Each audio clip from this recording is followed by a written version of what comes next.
नमस्कार, मैं प्रेम शंकर आपका स्वागत करता हूं प्रेम शंकर मैथ्स 2.0 में। हम पढ़ रहे हैं कक्षा 10 के त्रिभुज 7 है कि यदि किसी समकोण त्रिभुज के समकोण वाले शीर्ष से कर्ण पर लंब डाला जाए। देखिए एक समकोण त्रिभुज है और सबसे पहले हम समकोण त्रिभुज बना लेते हैं। यहां से हम ये हमारा ए बी सी ये समकोण त्रिभुज है।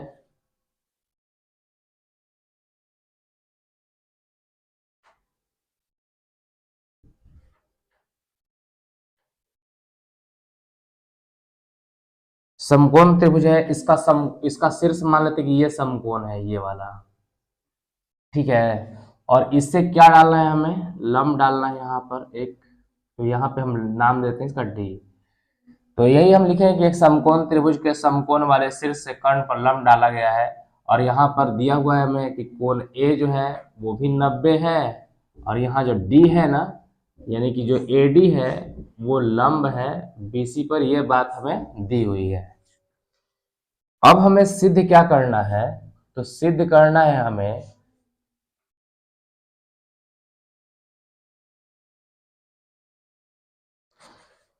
सिद्ध करने के लिए बोला है कि दोनों ओर बने त्रिभुज, ये दोनों त्रिभुज जो होंगे वो आपस में समरूप होंगे, और ये जो छोटा वाला जो त्रिभुज होगा ये बड़े वाले के समरूप होगा। ये बात हमें साबित करनी है, और रचना नहीं करना है, हमें सीधे आना है प्रमाण पे। यहां सिद्ध करने में लिख देते हैं कि दोनों छोटे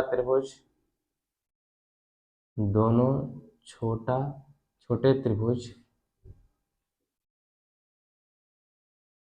बड़े वाले के समरूप होंगे। बड़े त्रिभुज के समरूप तथा दोनों छोटा जो त्रिभुज है ये दोनों बड़े वाले के समरूप होगा तथा परस्पर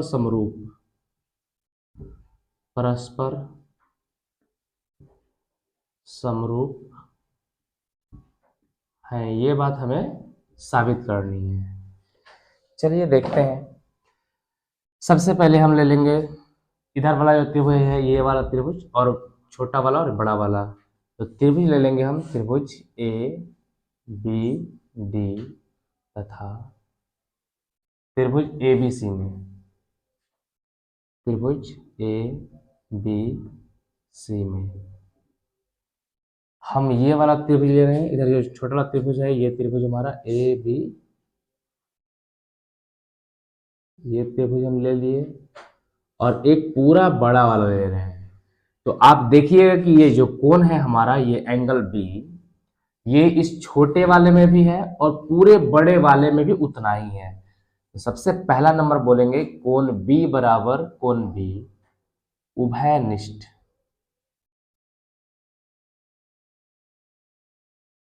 ये पहला नंबर आ गया हमारे पास। एक और कोण को हमको जरूरत है। तो देखिए कि यहां से ये 90 है और यहां से ये 90 दिया ही हुआ है। तो हम लिख पाएंगे कि कोण डी बराबर कोण ए बराबर 90 डिग्री, और ये प्रश्न में दिया है। जब दो कोण समरूप होते हैं, दो कोण बराबर हो जाते हैं, तो हम एंगल समरूपता नियम लगाते हैं। एंगल समरूपता नियम से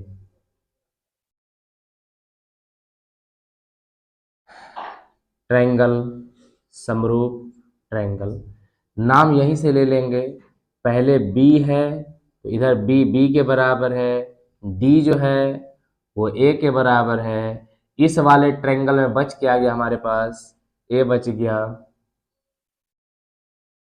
और इधर वाले ट्रायंगल में क्या बच गया, सी बच गया। तो यहां से हम ये कह सकते हैं कि हमारा triangle A B D B C B A के बराबर है।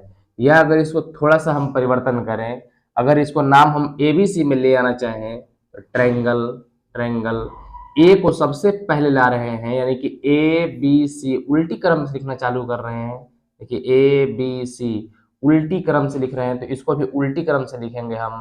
पहले लास्ट वाले को पहले लिखेंगे डी बी ए, यानी इसका स्थान परिवर्तन नहीं होना चाहिए। जैसे डी जो लास्ट में था वो ए के बराबर था, देखिए डी जो है लास्ट में है, फर्स्ट में आ गया, अब वो भी a के बराबर है, b बीच में था, b के बराबर था, तो b अभी भी b के बराबर है, और लास्ट सबसे शुरू में जो था a था वो उसको हम लास्ट में ले गए हैं, तो जो a के साथ में अगर शुरू में c है उसको लास्ट में कर दिए हैं। उससे कोई भी चीज दिक्कत नहीं होता है, आप इस नाम पे भी रख सकते थे, हम इसको समीकरण नंबर 1 मान लेंगे। अब हम इधर वाला पार्ट, ये जो ट्रायंगल है यहाँ से ADC और पूरा बड़ा वाला ट्रायंगल हम ले लेंगे। तो ले लेंगे त्रिभुज ADC तथा त्रिभुज ABC में ये छोटा वाला ट्रायंगल है ADC, ये छोटा वाला और ये बड़ा वाला, इस दोनों त्रिभुज में ये पार्ट हमारा कोण C जो है वो कॉमन है। तो यहां लिखेंगे कोण C बराबर कोण C उभयनिष्ठ। और दूसरा नंबर बात यह है कि एक कोण इसमें 90 है और ये हमारा बड़े वाला में A 90 है, तो यहां से कह सकते हैं कोण D बराबर कोण A बराबर 90 डिग्री, और ये प्रश्न में हमें दिया है। जब दो कोण बराबर होते हैं तो त्रिभुज समरूप होगा, तो हम कोण कोण समरूपता यानी एंगल एंगल समरूपता नियम से लिखेंगे।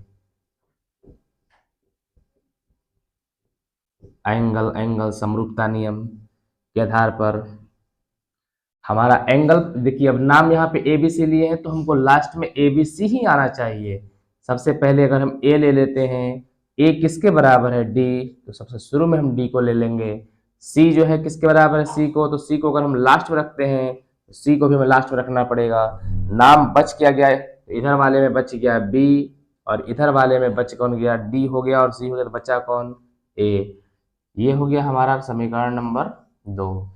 देखिए ये दोनों त्रिभुज, ये बात बोला था कि दोनों छोटे त्रिभुज बड़े त्रिभुज के समरूप होते हैं, तो ये बात हम साबित कर पाए यहाँ से कि जो छोटा त्रिभुज था, ये इधर वाला जो त्रिभुज है वो बड़े वाले त्रिभुज के समरूप है, उधर वाला जो त्रिभुज है छोटा वाला वो बड़े वाले के समरूप है।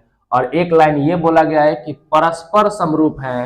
परस्पर समरूप का मतलब है कि दोनों आपस में समरूप है, तो 1 तथा 2 से, 1 तथा 2 से। अब 1 को और 2 को देखिएगा, समीकरण 1 समीकरण 2 को, तो यहाँ पे ट्रायंगल ABC अगर ये दोनों बराबर दिख रहे हैं, ये दोनों भी पार्ट आपस में समरूप ही दिखेंगे। यहाँ से हम कह पाएंगे कि ट्रायंगल DBA समरूप होगा ट्रायंगल DAC के। तो इस प्रकार से हम ये सिद्ध कर पाए कि छोटा वाला जो है बड़े वाला का समरूप है, ये छोटा वाला बड़े वाला का समरूप है, और जब बड़े वाला बराबर कर देंगे तो छोटा वाला ऑटोमेटिक समरूप सिद्ध हो जाएगा। सबसे पहले करना क्या होगा, इस छोटे वाले ट्रायंगल को आप लीजिए, फिर बड़ा वाला ट्रायंगल ले लीजिए। एक कोण दिया ही रहता है, एक कोण यहाँ पे 90 दिया ही है और एक कोण उभयनिष्ठ खोजना है। वैसे ही इधर वाले पार्ट से ये जो ट्रायंगल है, इस ट्रायंगल और बड़े वाले ट्रायंगल को मिलाएंगे हम, तो एक कोण ये C हमारा बराबर हो जाएगा और एक कोण 90 इसमें दिया ही हुआ है। तो जैसे ही ये दोनों बराबर होता है तो दोनों को हम यहाँ से जो है ABC बराबर करेंगे, तो ये दोनों भी आपस में समरूप सिद्ध हो जाएगा।